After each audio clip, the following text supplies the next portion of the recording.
We'll now look at number 7 in section 2.4. We're given a function here which is piecewise defined. We're to compute the left and right limits at x equal 5 and determine whether f is left continuous. I put only, they don't say that, but really they mean left continuous only, right continuous only, or continuous at that point. Okay, because if it's continuous, obviously it's left continuous and right continuous. It's both. Okay, so let's see what we have here. First of all, I just want you to note that the function is defined for all real numbers, so that's good. And I can find the value of the function at 5. Notice if x is less than or equal to 5, I use this top expression. If x is greater than 5, I use this expression to find the output. And if I plug in 5, 5 is certainly less than or equal to 5, so I would plug it into this one and I get 100, right? So that's the value of the function at 5. Now to compute the left and right hand limits, let's do that. Let's compute the limit from the left. As we approach 5 from the negative side of the function, well, what rule do I have to use? If I'm plugging in values less than 5, I have to use this one here. So I'm using this formula. So we're looking at the limit as x approaches 5 from the negative side of 4x squared.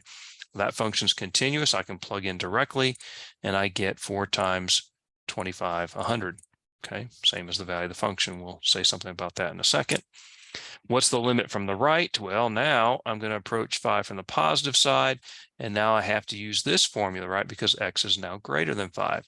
So I'm looking at the limit as x approaches 5 from the positive side of this. I can plug in directly, and I get 108. Okay. So notice that the limits from the left and right both exist, but they're not equal.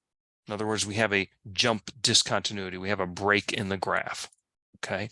So the limit as x approaches 5 clearly does not exist.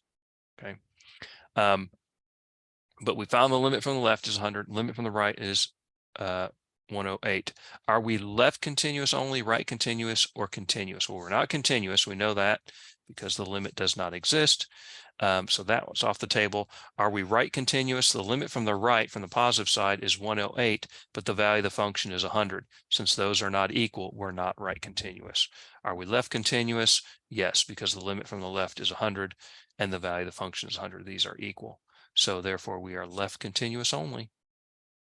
Okay, so that was a fun one. I hope that makes sense.